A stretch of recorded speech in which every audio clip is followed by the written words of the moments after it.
but also understand, as Mr. Wilson said, that we have a lot of work to do and we need to be moving fairly quickly. And so I'm very glad to see that we're going to be making presentations throughout the county. All the jurisdictions will get a presentation on the draft RCAP. Our staff is involved in helping with that, as well as Ascent.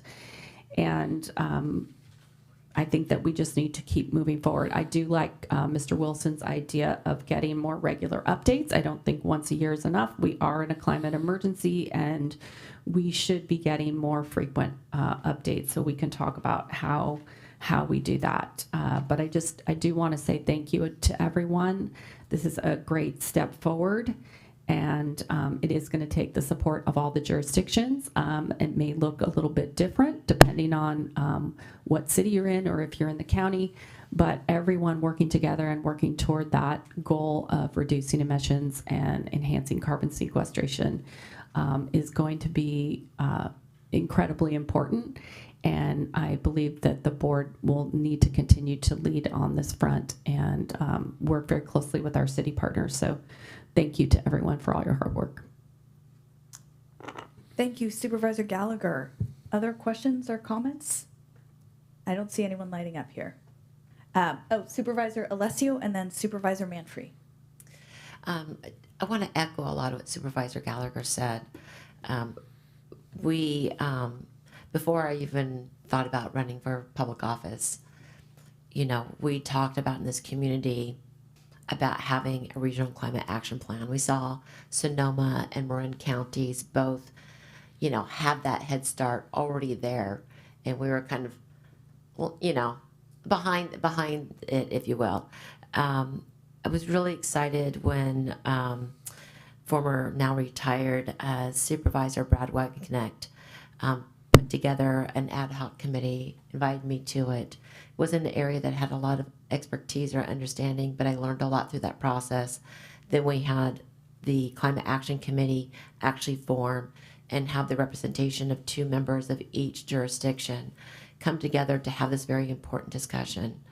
And not just discussion, but how do we do our part? We can't cure the whole world of climate crisis, but we have ownership in terms of what is our part and what can we do locally. And that takes longer than I had wanted. I mean, this is kind of like the hare and the tortoise kind of like making the race. This is kind of the tortoise, slow but sure, we're moving along. It's taken longer than I wanted to get to this point, frankly. And I think some county staff, they know that even when I was on city council, I'm like, when can we get there? When can we get to the strategies? When can we get to the action? The good news is that the county and other jurisdictions have been doing incredible work even without the RCAP. And I want to make sure that we recognize the great work that's already been done, the innovation, the local leadership, and the commitment, dedication, not just to those who sit on these dioceses throughout the county, but the staff in each jurisdiction, including the county of Napa. And that, again, gives me an opportunity to thank Jesse and Jameson and Ryan, Deborah Elliott, who's now with the city. She has a big part in this too, and those folks who have the just in some ways the courage to talk about a subject that's awkward and confusing and overwhelming to many people in the general public. I love Chris Ben's emotion because I know she's been long waiting for this, and the reminder from Jim Wilson. We made a commitment to 2030. We need to lean into that commitment. My question is, can we get there? What would that investment take? Is that actually viable? What would be the unintended consequences? Because the last thing I want to do is displace people, create a homeless issue because people can't afford whatever it takes, displace the work because that we do in local government. We only have so much bandwidth that we can address many critical issues that we all serve in this community. Fire resiliency, homelessness, all those public health, public safety issues. The work that we do day in and day out all has a price tag. This has a price tag. I haven't looked at the report. I'm glad it's released. I apologize, I haven't looked at the report. What is the viability of us pushing harder towards 2030, both in terms of the lift it would take and the investment it would take? Do you have an idea? Well, thank you, Supervisor Alessio, for those comments and questions.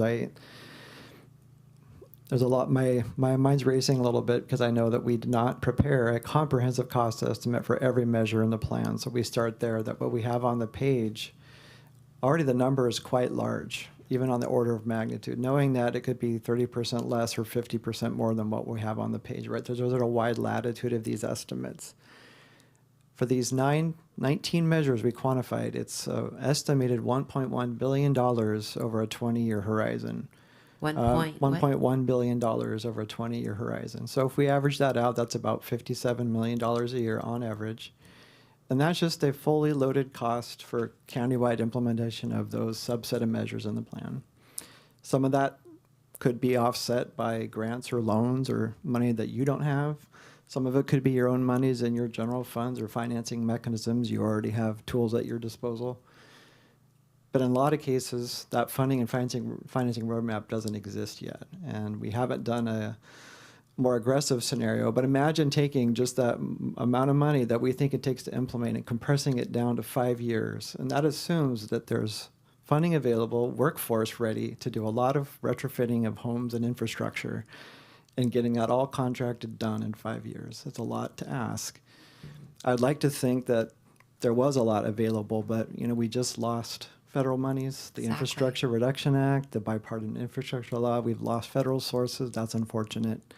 The state of California is entering its third or fourth consecutive year of structural deficits where we're seeing reductions. Thank goodness for Prop 4 monies that will be flowing soon.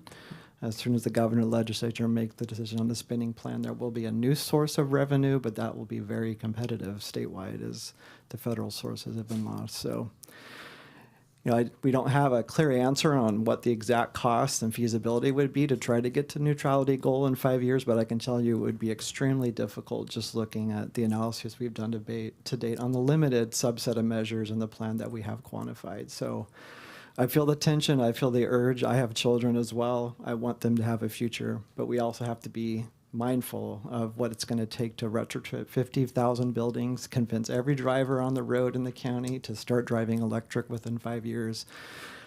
Carrots and sticks, we can try to do it, but let's see what we can do. And maybe there's some thoughts as we engage with staff, as we go through the rest of the planning process, thinking about what is that pathway to implementation? What sort of funding and financing roadmap or strategy do we want to create and what's feasible? So great questions. Thank you. I think it's extremely important that we're honest with ourselves. What is that? What can we actually do? What is actually feasible? Does the report address that aspect of what you just talked about in terms of the reality of getting to 2030? Just referencing that because we did all make a resolution years ago. All the jurisdictions did with wanting to achieve what we can to net zero. It's not zero emissions, it's net zero. Does it address that? Just because I feel like we need to tie those two together.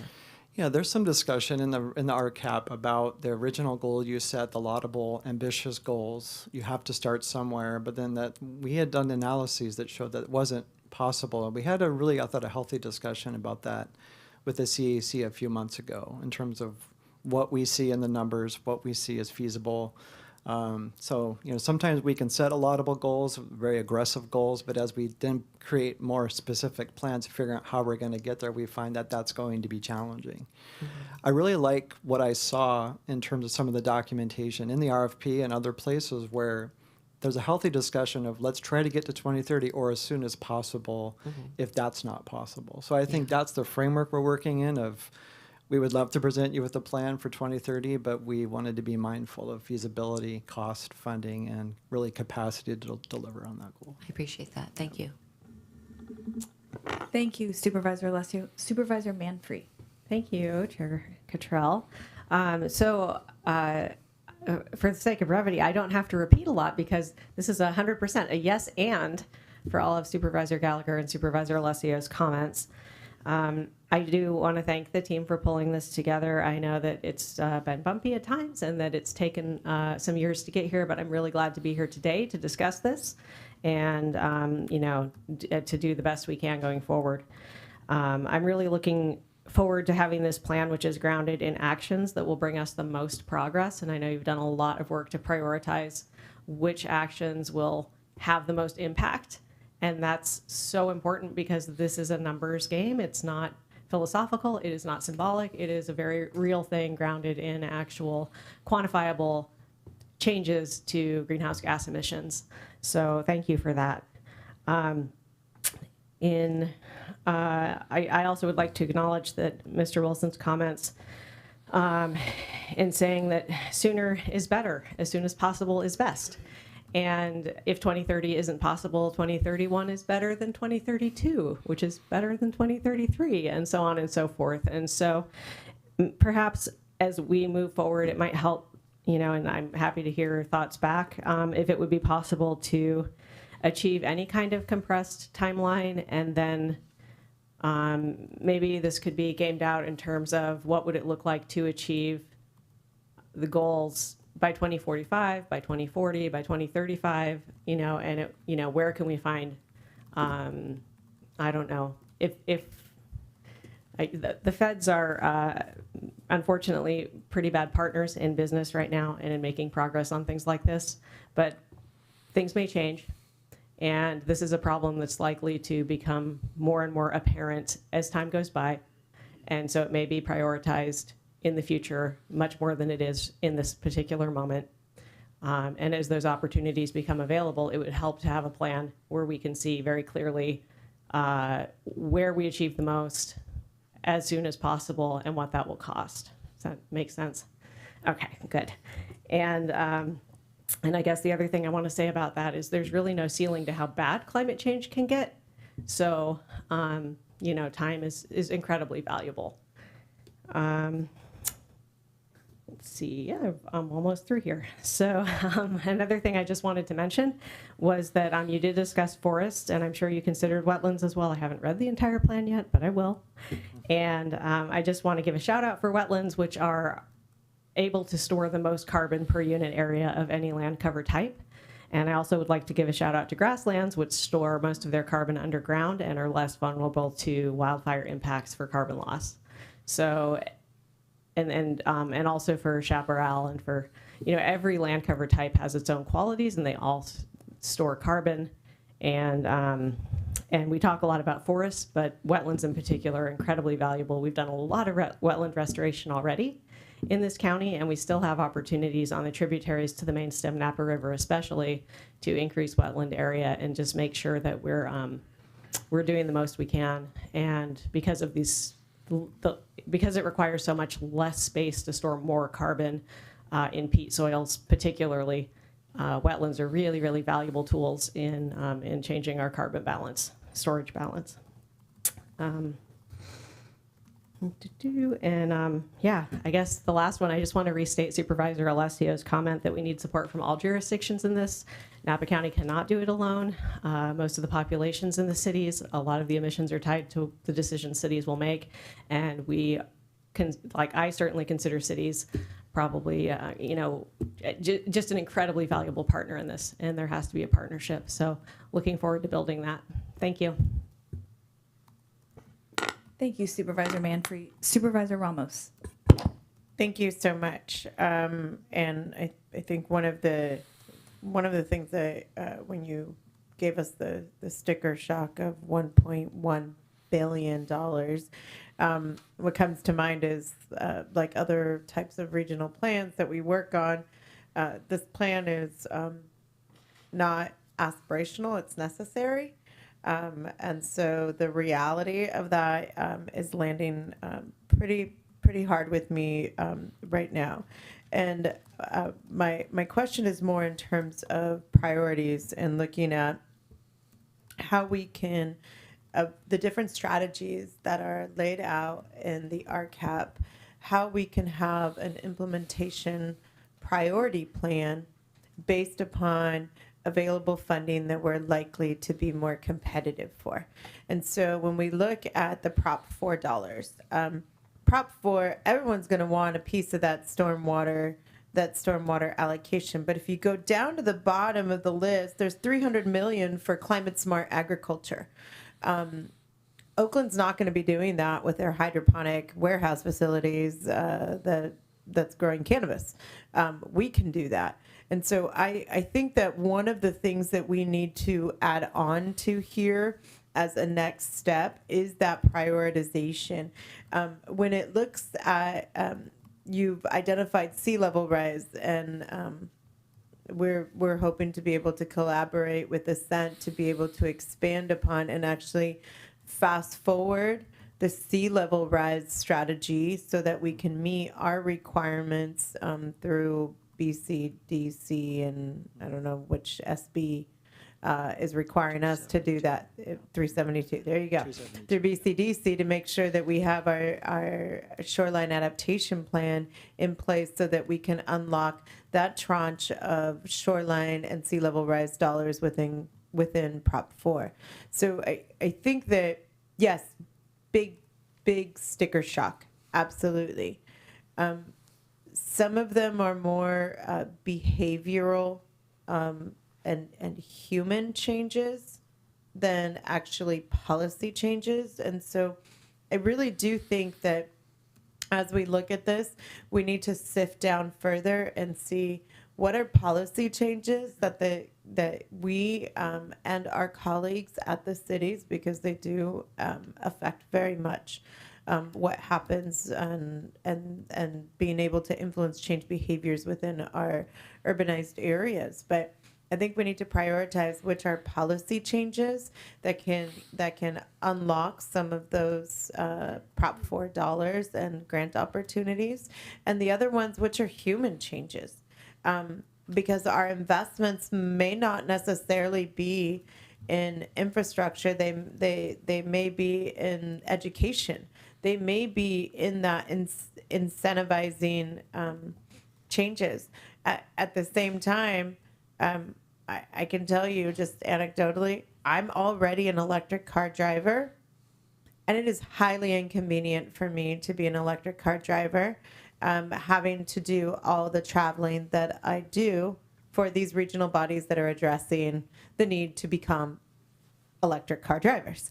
When we look at who we have at the table as a partner, we've got to dig deeper as to maybe it's not a dollar necessarily that we need, that maybe it's a relationship and further discussions and policy that we need, but to be able to prioritize that so that we can make steps, meaningful steps towards some actionable items to be checked off that may not require the $57 million a year.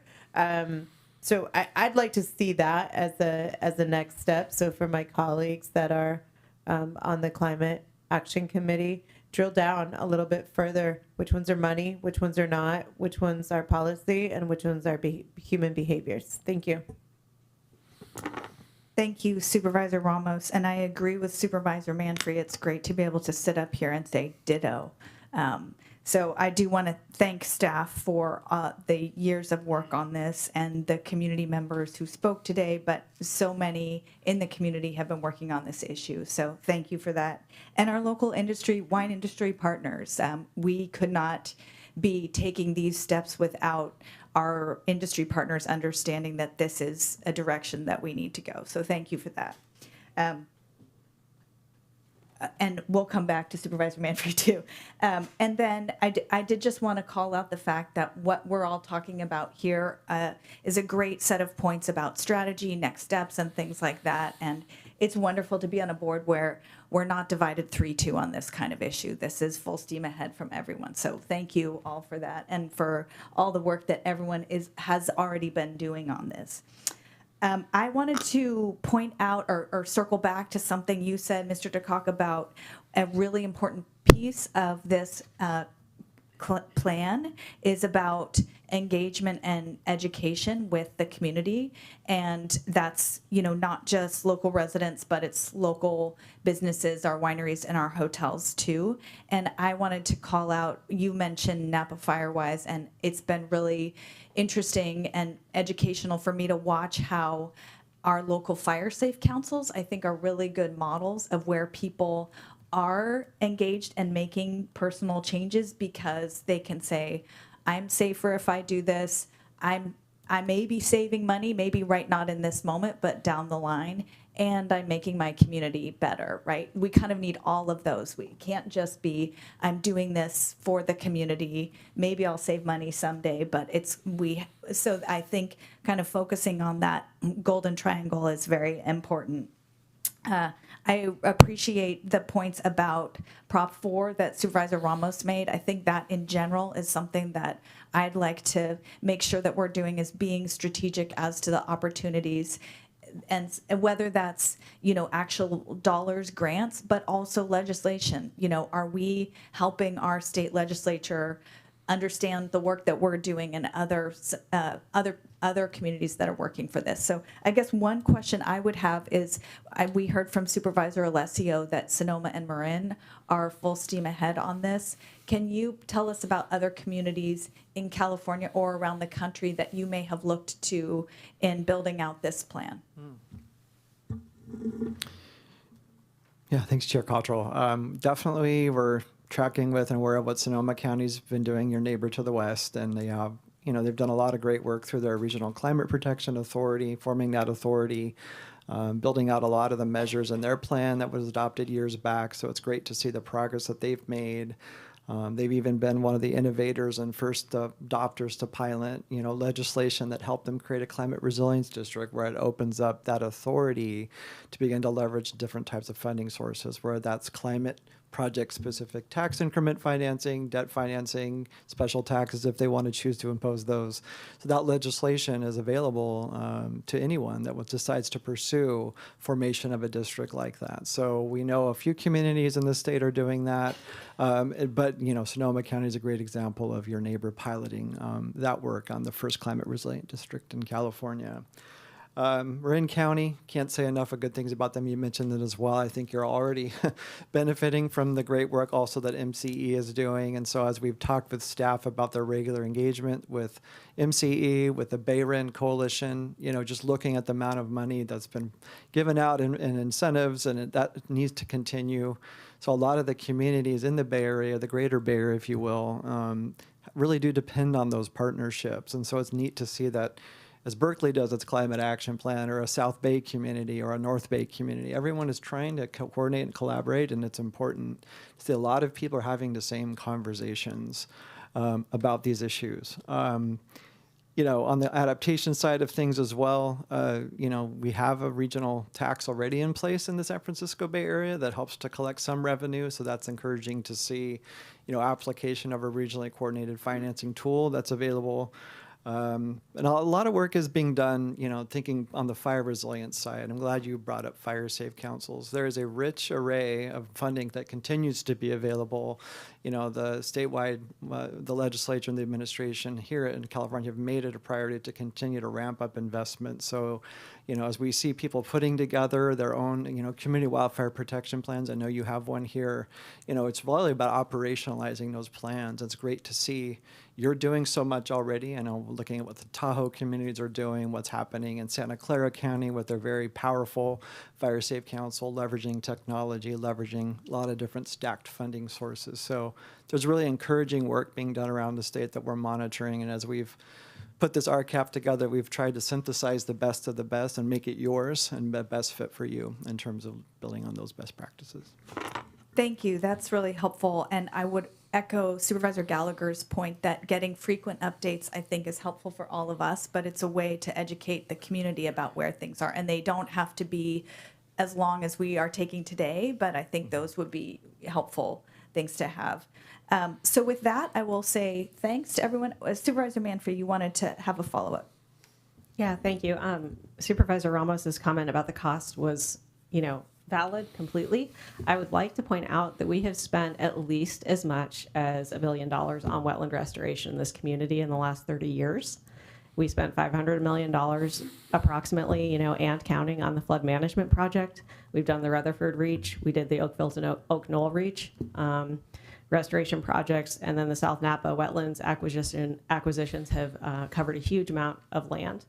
And all of those combined add up to about that total, and when adjusted for inflation, certainly exceed it. So I just want to kind of give us that grounding in big projects that we've already achieved as a community, that it is possible, that it absolutely takes partnerships. There were private partners in all of these projects. There were nonprofit partners in many of these projects. And we had the community organized around a central goal that benefited a wide swath of people and places. And that's what made it possible with the sales tax. So, it's that outreach and education and getting everybody on board and just all rowing in the same direction. In that case, very literally on flood management and wetland restoration. But I do believe we can do it. Thank you, Supervisor Manfrey. Did you have a follow-up, Supervisor Ramos? Okay. Working on the Post-its, got it. I guess a final compliment on the plan. I think it's really important that these plans take into account things that are already happening, and you've made that point. And I think that will help the plan stay connected with what's really happening on the ground. And the fact that you're looking at other jurisdictions too means that we don't have to invent the wheel here. We can learn lessons from other jurisdictions. And I think that's particularly important as we look at implementation, because we will run into hurdles, and to say, okay, when people ran into this in another jurisdiction, how did they handle that? So we can take lessons there too. So with that, thank you very much. Really appreciate the time, and we look forward to the next update. So with that, we will move back to item 9B and welcome staff up. Good morning, Ms. Crosby and Mr. Melendez. Still morning. Still morning. Good morning, Chair Cottrell and members of the board. I'm actually glad the order got switched, because I think that teed this up very well. But I wanted to introduce today the idea for a prohibition on new and prohibition on expanding of existing gas stations, fossil fuel stations for the unincorporated county. And as Eric laid the groundwork for this as well, in 2022, Napa County adopted the resolution that a climate emergency exists and threatens our world. The resolution did set that priority for 2030 for net zero, or as quickly as possible thereafter. And as I won't go into it too much, but as Eric just very thoroughly introduced, the Regional Climate Action Adaptation Plan really lays the groundwork for this proposal today. So the purpose of the presentation is to introduce this idea and the mechanisms for the prohibition of new and expanding existing gas stations, to gather feedback from you all, from the members of the board and from the public, and receive direction from a majority of the board whether to continue investigation of this topic or not. And just a little bit of background, the left pie chart here is the California statewide emissions by sector for 2022, and then the right is from our 2019 regional greenhouse gas emissions. There's a little bit of discontinuity with some of the sectors there, but with industrial, Napa County does not have major industrial, but you can see there on the right pie chart, the on-road transportation countywide does account for 39% of our greenhouse gas emissions. And as the energy grid, buildings, and water systems, as we do this work in the Regional Climate Action Plan, in other regulatory frameworks, as these sectors become less polluting, and our outdated transportation systems will become an even bigger piece of this pie. And as we know, the state has very ambitious goals for decarbonizing the transportation sector, but individual and local actions here can help speed up the process of this decarbonization of reducing climate pollution in the transportation sector.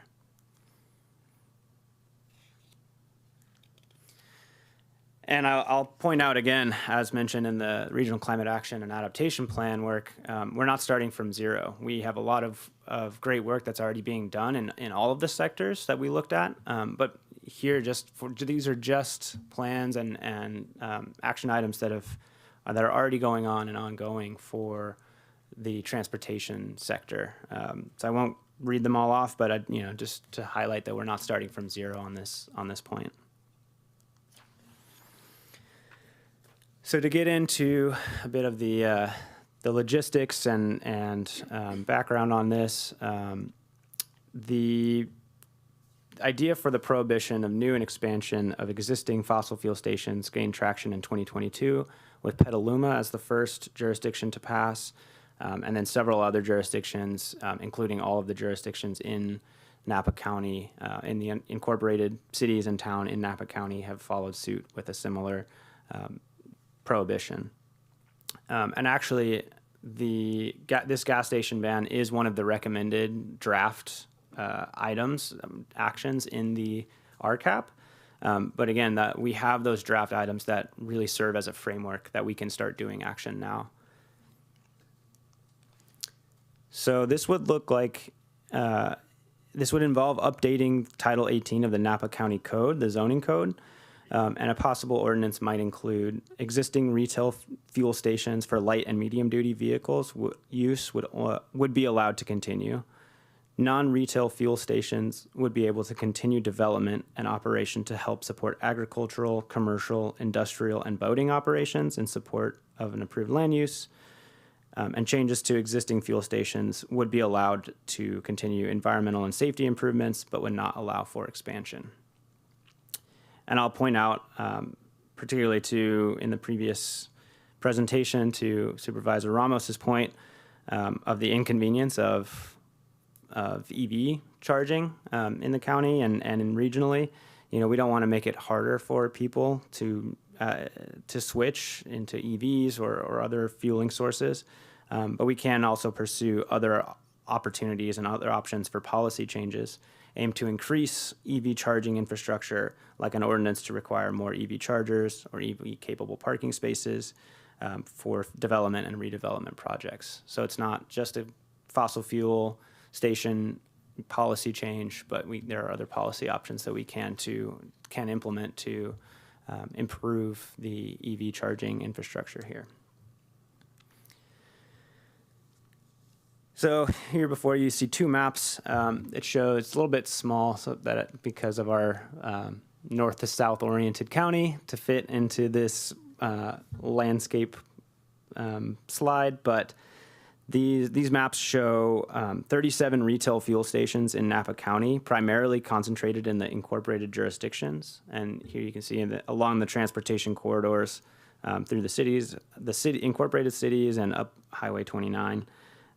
6 of those of the 37 fuel stations are in the unincorporated county, although there are no fossil fuel stations located in the Lake Berryessa area or other rural areas, except for Angwin.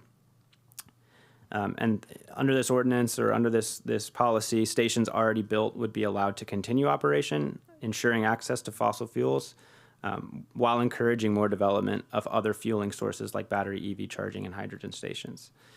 And then that second map just shows a 5-mile radius buffer around each gas station to show a reference distance that residents or visitors would need to travel in order to reach the fossil fuel stations. So we investigated preliminarily the number of parcels that would be potentially feasible for fossil fuel development. This does not take into account redevelopment of those 37 fuel stations, but for possible new development. So there are a total of 15,683 total parcels in unincorporated county. Of those, there are 2,167 parcels that are zoned to allow for gas station development. But after further investigation and parsing down, staff believe that only 539 parcels are preliminarily viable for gas station development based on their zoning type and land use descriptions. And just to get into a little bit of the background and methodology, how we did this, to estimate the number of parcels, We first determined the number of parcels for all zoning types, which would allow for this development. Then we further refined the list by accounting for the land use descriptions for each zoning type provided by the county assessor. Some land use descriptions were easier to exclude, like any residential parcels, motels, bed and breakfasts, vineyards, and wineries. Others we weren't as certain about, such as industrial, office, industrial areas, vacant rural land, or vacant lots with miscellaneous improvements.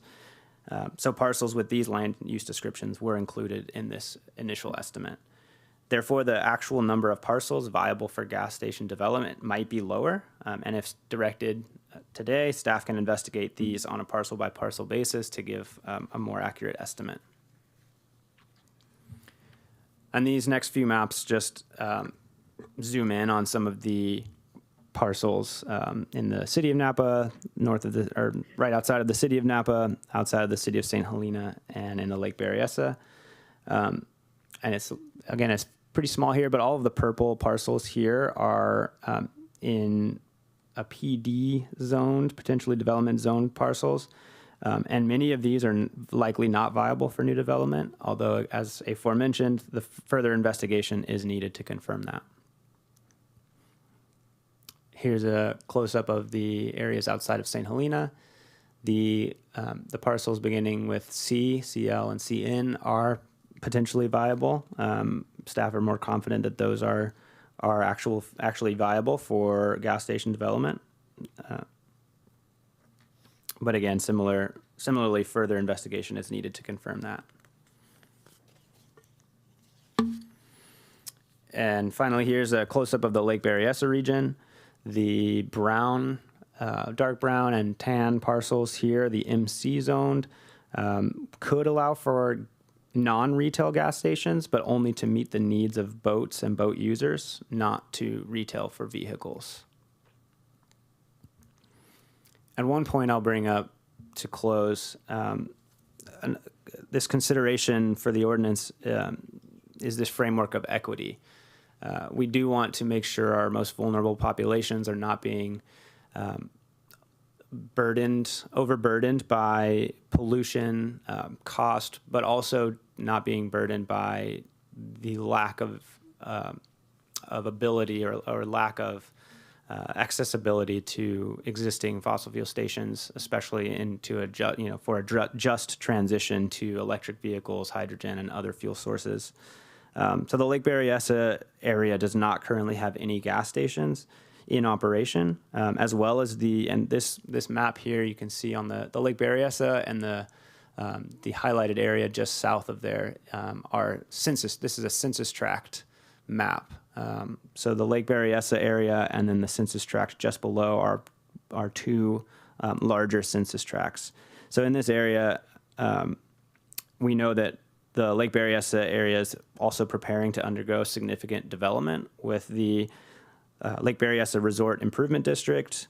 And we also want to allow for this significant development in the region and economic growth possibilities without the possibility of fossil fuel station development could put a disproportionate burden on residents, employees, and visitors to the area who might not be able to afford hydrogen or battery electric vehicles or otherwise have access to these other forms of fueling.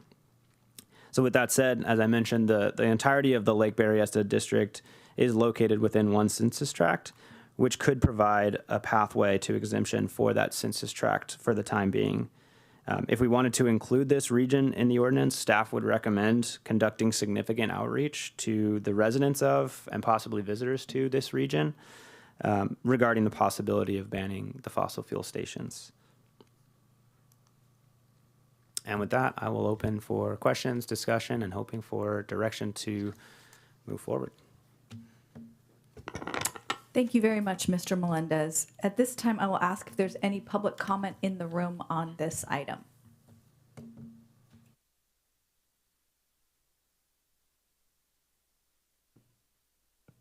Good morning, Mr. Gilbreth.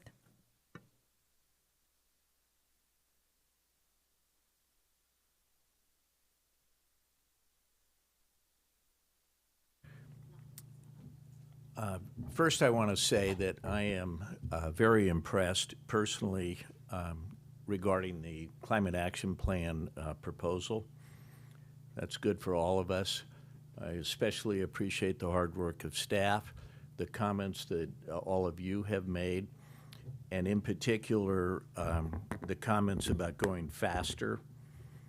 I think on a project like this is probably the most important project that I have seen in the time that I've appeared before the board.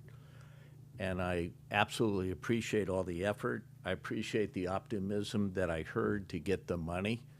I would think in our community, although it's expensive, we can get the money. I particularly liked Supervisor Ramos's comments about different funding sources, because this is going to come down to money. We have the will to do it, and somehow I believe you'll find the money and make it happen. We need to do that.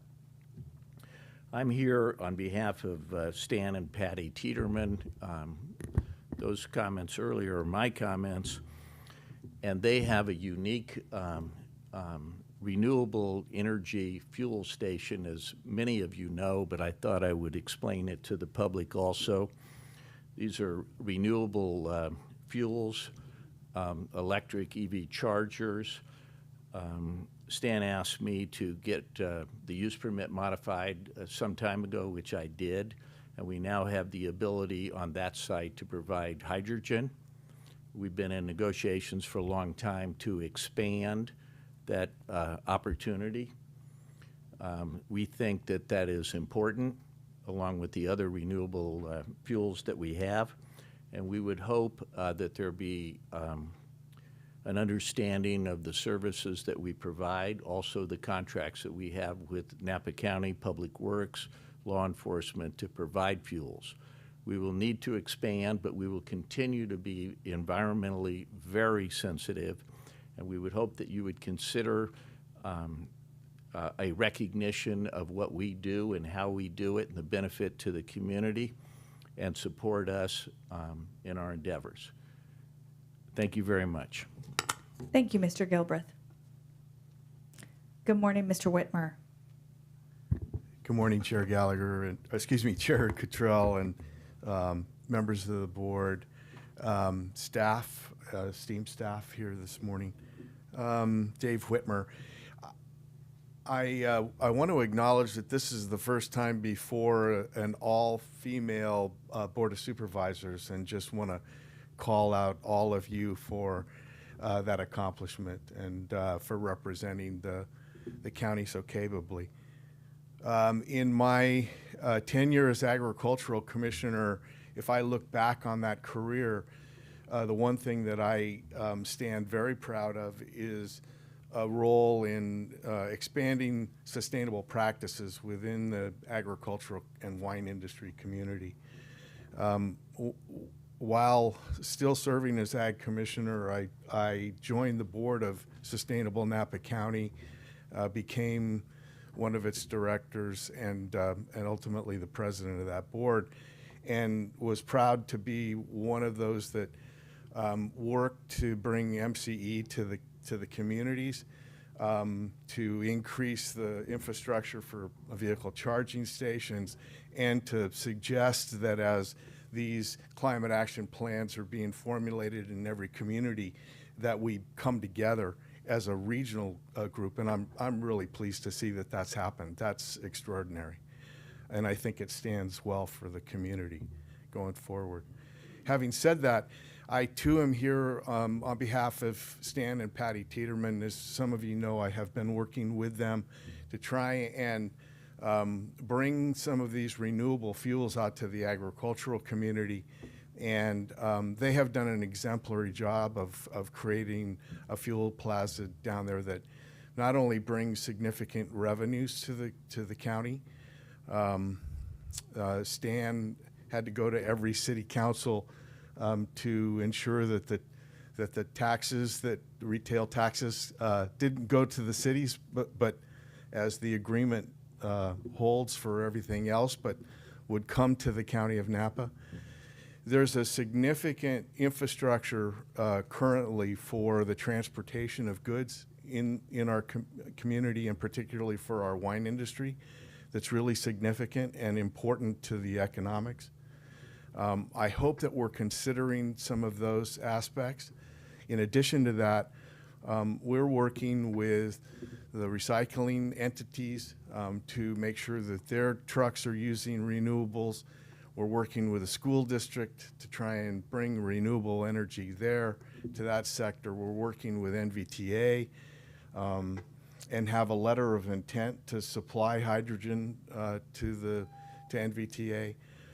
We're really hopeful that in this process of doing what you need to do to achieve our climate goals, that you take into consideration that there are some businesses out there that are already doing it and trying to do it well, and that you reach out to those businesses and see how we might make this work for everybody.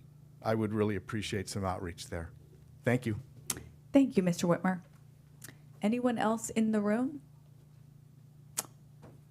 Anyone on the phones? Okay.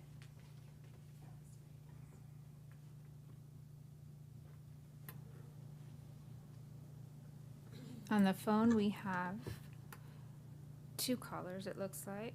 First caller is Catherine Bitt. Catherine, are you there?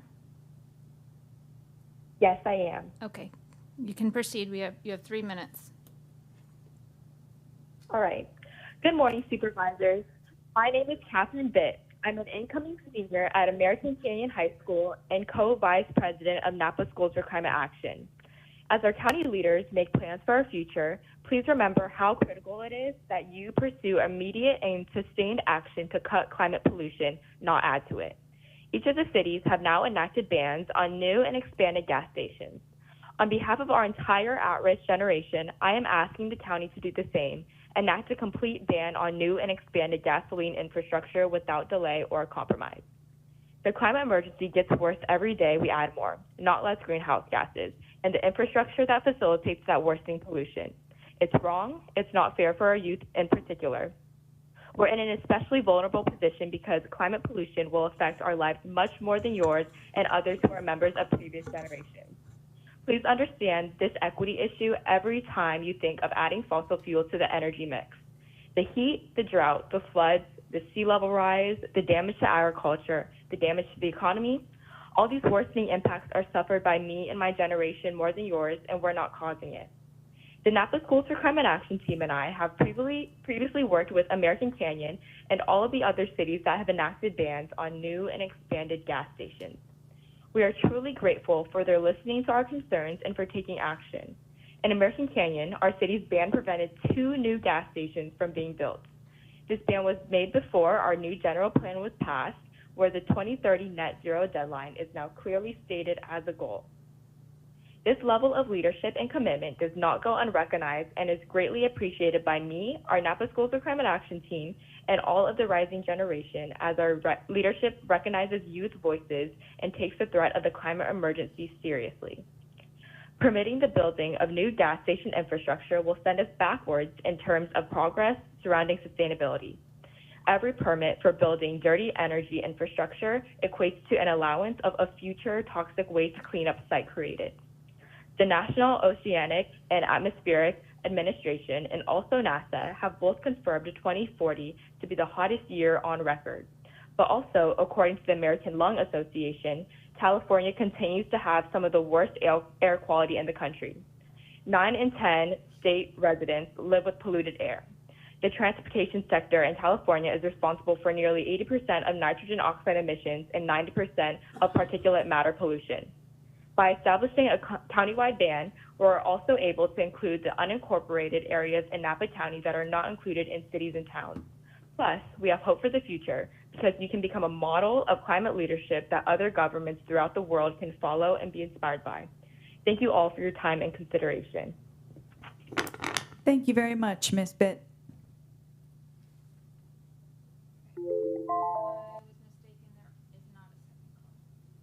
Okay, so then I will go ahead and close public comment and bring it back to the board for questions and comments for our team here. Supervisor Manfree. Thank you. This is a great discussion. I'm glad we're having it. Thanks for bringing this. I have a few questions to add to the mix. Personally, I think it is very much worth investigating this and going forward and looking at what kind of shape this could take and how meaningful it could be. I guess my top question is, I want to say too, thanks for bringing the map. I can see that most gas stations are in the cities. I looked at I think it's the same data set yesterday, and to me it looked like all but 2 gas stations are in cities, and the ones that are not are in Angwin, and then there's one out at the corner of Vichy at Highway 121, Monticello Highway.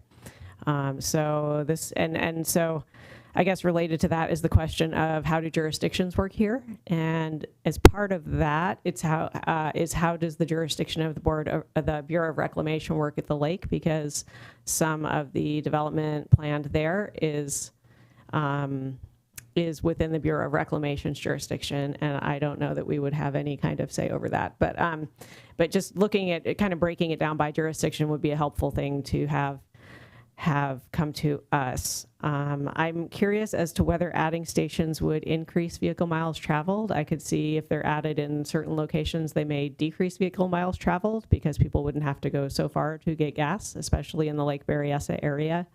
Old timers will remember there was a gas station near Moscowite Corner. And that site, I have no idea what the status of the cleanup is. But for the residents there, it was a real loss when it went away. Let's see. So I guess related to that, like, I'm curious about what are the trends we're seeing in gas stations locally. My guess would be that we actually peaked on the number of gas stations some time ago, and there's less now than there were, because there were a lot of really small rural gas stations like at Soda Canyon Store and that little blue and white building on Silverado Trail by Milliken Creek. And I'm sure people can think of a few more that have been shuttered for decades now. Kind of related to that on the business end is like, what is the projected demand? Because we're seeing more and more electric vehicles being adopted and hybrid vehicles that take less gas.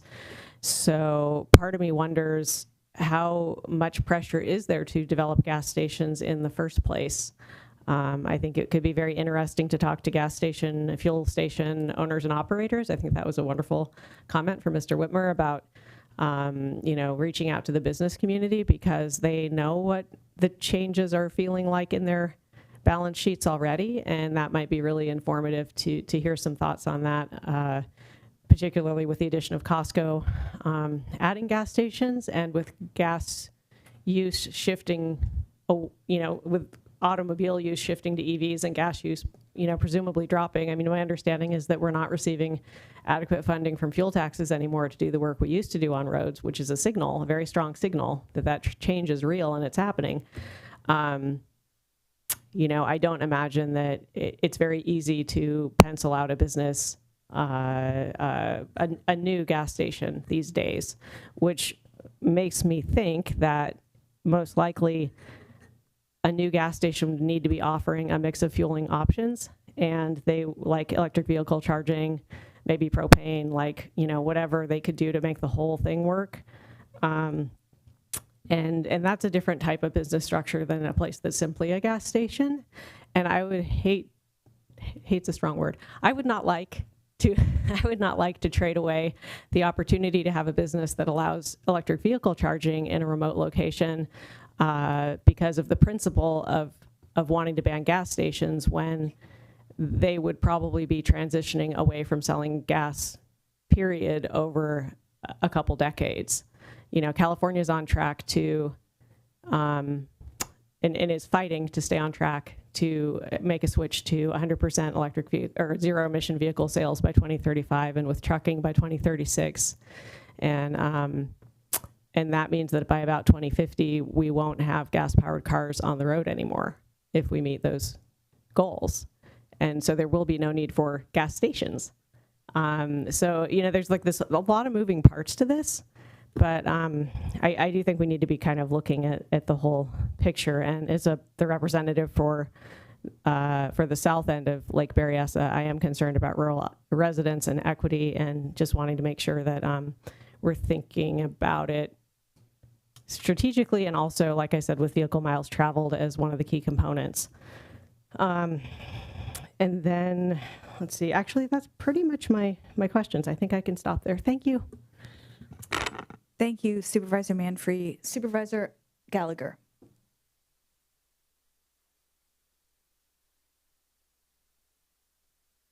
Okay, did you want to get some of your questions answered before?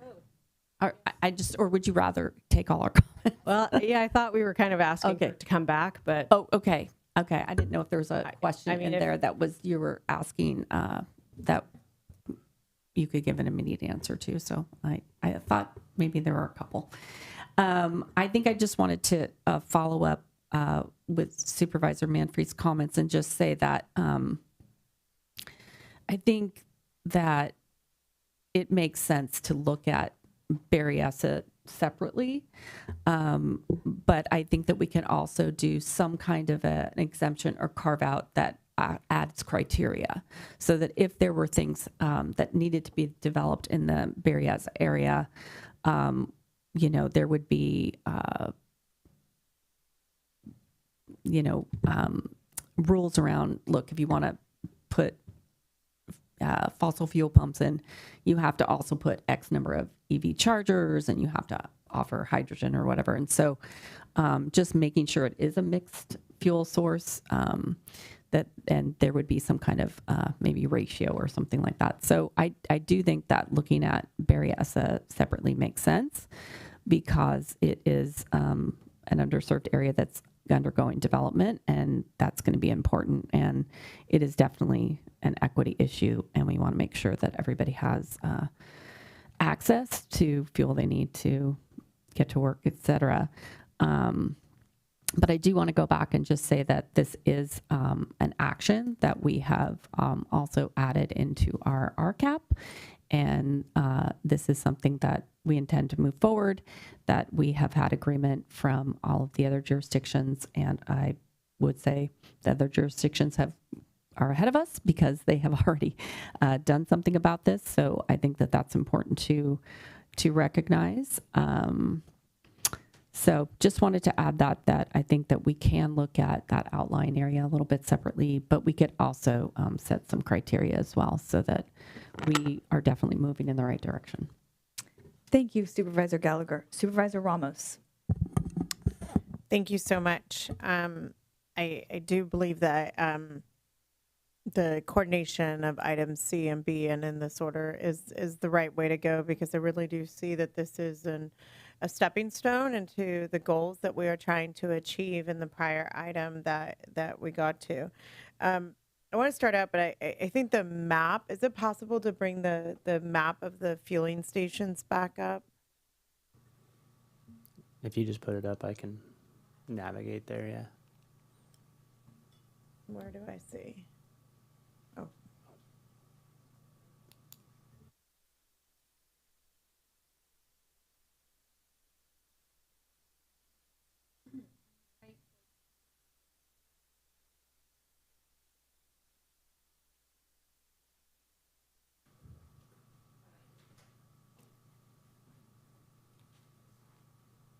We don't see anything.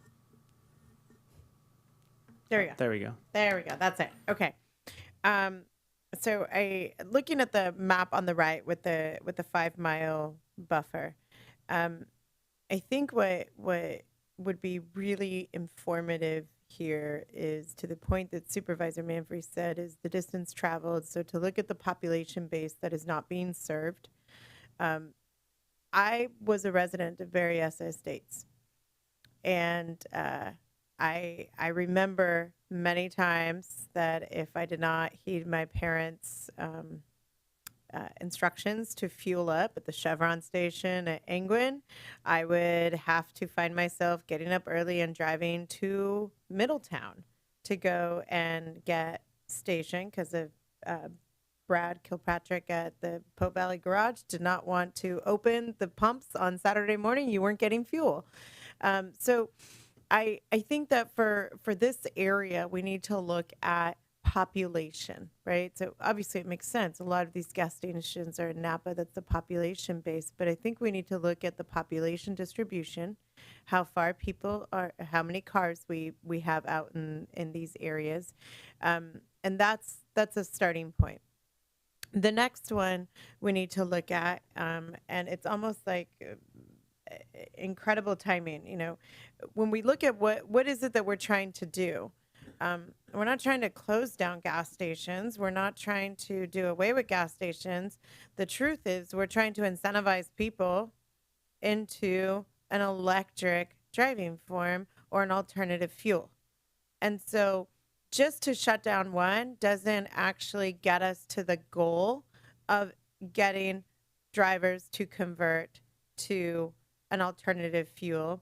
And Supervisor Manfrey and I, we get to, the irony, we get to commute to go to MTC to talk about how you get people out of cars. And we get to have these discussions about the types of vehicles. And as I'm in the market for a new electric vehicle, we sit there and we're like, yes, no, and we look at ranges and we have these discussions. And it is not easy. It is not easy. If you are in this area of the white part, the non-shaded with not within 5 miles, not only do you not have access to a gas station, a traditional fossil fuels gas station, you don't have access to electric charging.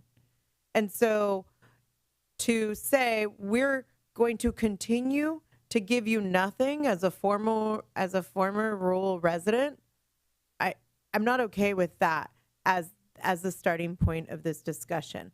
I think that if we're going to go down this path, we need to look at how we set policies for incentivizing the alternatives first.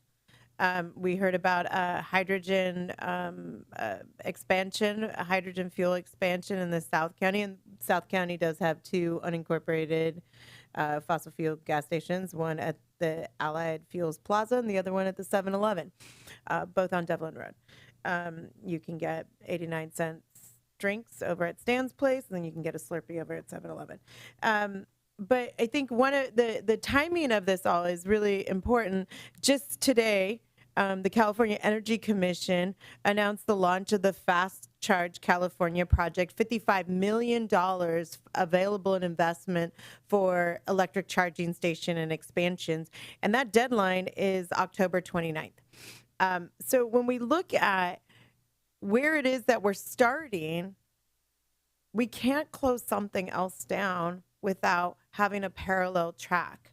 And so I think that we've got to, this is timely, we need to do it, but we also need to look at it from a perspective of, you said we had more gas stations. Why was that? And did we, by the closure of those gas stations, have we increased vehicle miles traveled? We need to know what the commuting patterns are of these population bases that are not currently served. We need to make sure we understand the relationship with the Bureau up at the lake, and that we look at this, from a master plan community and how we're going to create access. Because that is in fact what it is. We're already not creating access for all of this area. And so we'd be concentrated in only affecting the area that already seems like it's regulating itself. I think alternatively, I need to understand of the different fuel types. When you look at traditional fossil fuels, CNG, when you look at hydrogen, do we need to create a policy structure that incentivizes those? Also, while not a requirement in California, one of the things we can look at is the requirement that any expansion have an offset of electric vehicle charging. It's not a requirement yet in California, not sure why, but Norway, Germany, they actually have that requirement. If you want to build a gas station, you got to put X number of chargers. The last gas station that we did approve in the county came in through a very expedited use permit process that didn't have that. That was a 7-Eleven gas station. And so they're just gas and diesel, I believe, but no electric charging. So we need to look at making sure that the public access electric charging is expanded, that we don't miss this opportunity from the California Energy Commission, that we make sure we understand, I sure don't, the prioritization of what fuels are already underway for expansion, what needs to be included. And maybe, as Supervisor Manfrey said, is what we look at is a policy that says, if you are going to do X of expansion, it needs to have an offset to other types of alternative cleaner fuels or electric charging. Thank you. Thank you, Supervisor Ramos. Supervisor Alessio. Thank you. I appreciate the presentation. Thank you very much. And it is perfect that those two presentations are presented today together, with the RCAP being first. Thank you to my colleagues here on the dais for your comments. Many of those were on my mind and heart. I'm really concerned. You know, we're looking at 6 fueling stations right now. And the fact that each city and jurisdiction have already moved forward on this, it makes sense because that's where the population is at. That's the density population. That's the density of access to fueling stations and other things that communities need. And these communities need them to get to work. They need them to get the kids to school. They need it to get to medical appointments. My concern as we're talking about the rural areas is access that's affordable. Many people live in those rural areas because it's more affordable. Rent is more affordable. Housing is more affordable. And I'm concerned about that access and continued affordability. As I think about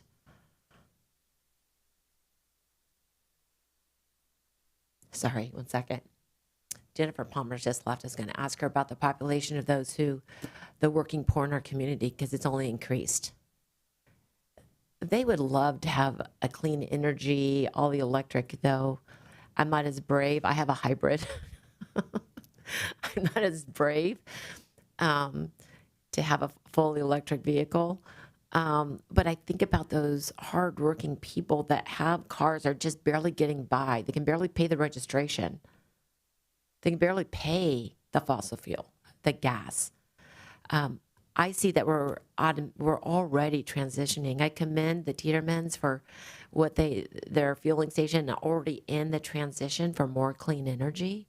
I had a meeting with neighboring family-owned business in Sonoma County, and because Sonoma County had moved forward on this ban, and they said, we are working on this. We are automatically, the market is showing us, and we are automatically transitioning to more clean energy.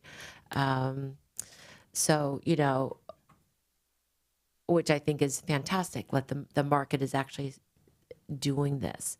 I just want to make sure that, as we're looking at 6 gas stations, areas that we're looking at that may, with our regional housing needs assessment, that may require more housing in certain areas, more communities being developed, especially with the economic development that's happening at Lake Berryessa. There could be more housing there, and I hope there is more housing. I hope the community does return, because it was a bigger community at one point. So I just want us to be really mindful on this.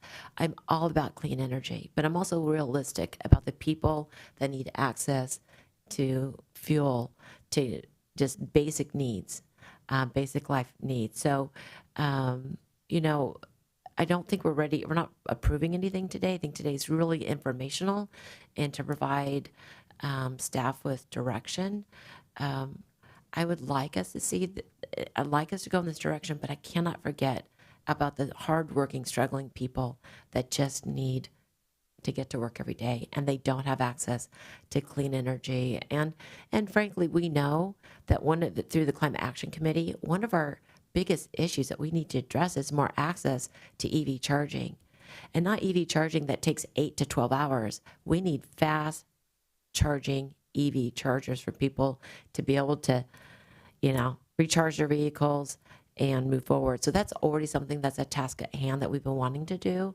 That costs money, and there's opportunities there. We're going to move forward on that, but we're not there yet. So I love I wish I could say, yes, we're ready to do this, but I don't think the communities in these rural areas are really ready. So I want us to move forward with caution. Thank you. Thank you, Supervisor Alessio. And back to you, Supervisor Gallagher. Yeah, I just wanted to point out that we're not talking about closing any stations. So what we have now is going to remain. I want to see this move forward and include some kind of a companion policy. I don't know if it's separate policy or additional policy within this particular policy that looks at how we can mandate and or incentivize EV charging and other alternative clean energy fuels. And then certainly I believe we need to look at the options for the outlying areas, especially Lake Berryessa, to look at how we can make sure that we are giving access to all fuel types in that area. But look at, of course, as residences and resorts, et cetera, develop out there, what is going to be needed and how can we make sure that if any fossil fuel infrastructure is needed and being planned, that it definitely includes all the alternatives as well, because we want people to have access to everything. I don't think there is a problem with access in the other parts of the county. I think we have demonstrated that there is plenty of access for fossil fuel. There just isn't access to other clean energy. And that's where we need to be focusing. But I think these can be companions in some way. Thank you, Supervisor Gallagher.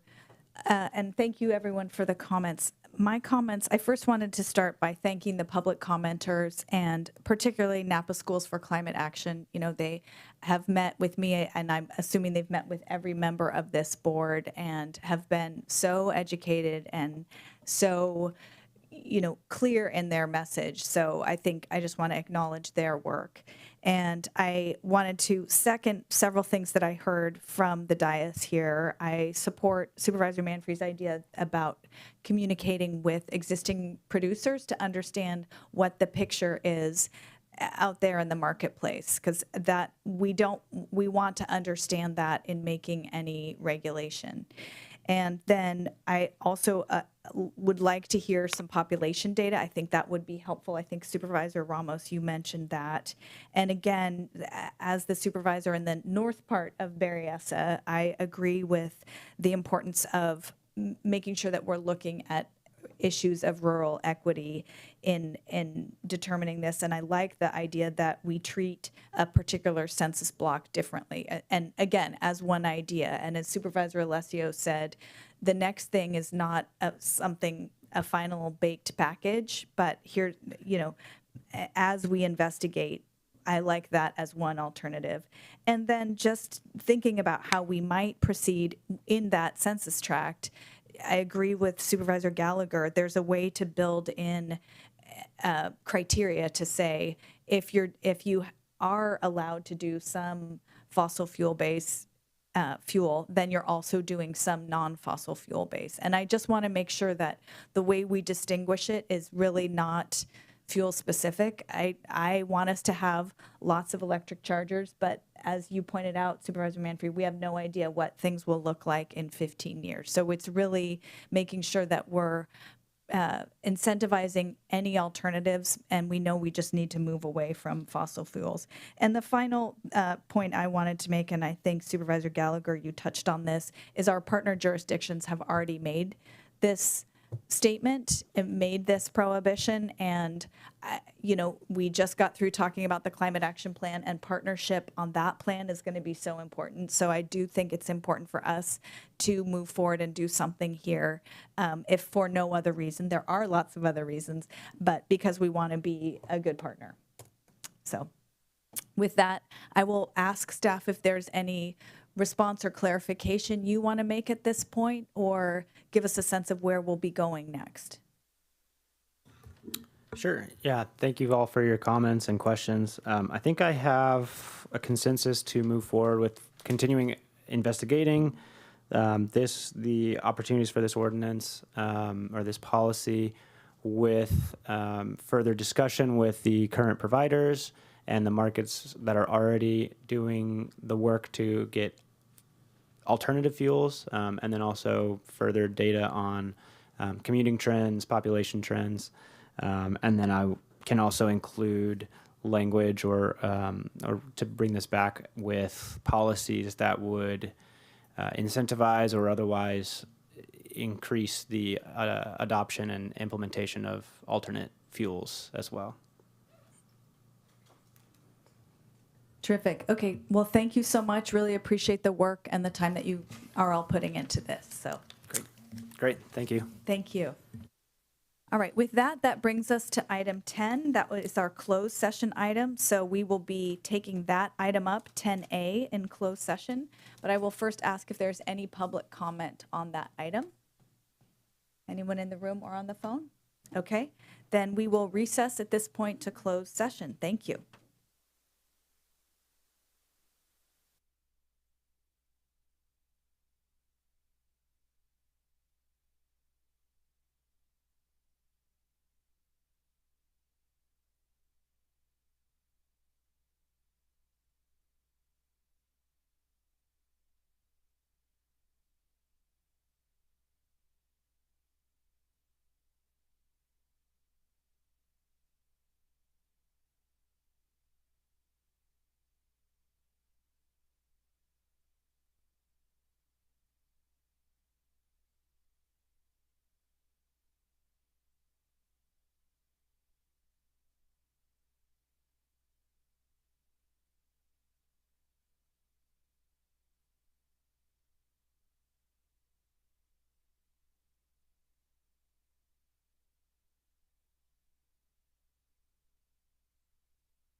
We're on. How did it go to 3 o'clock? Right, it's a 3-minute timer.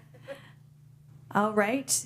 Thank you, team. We are back from our closed session. I will ask our county council to report out for us.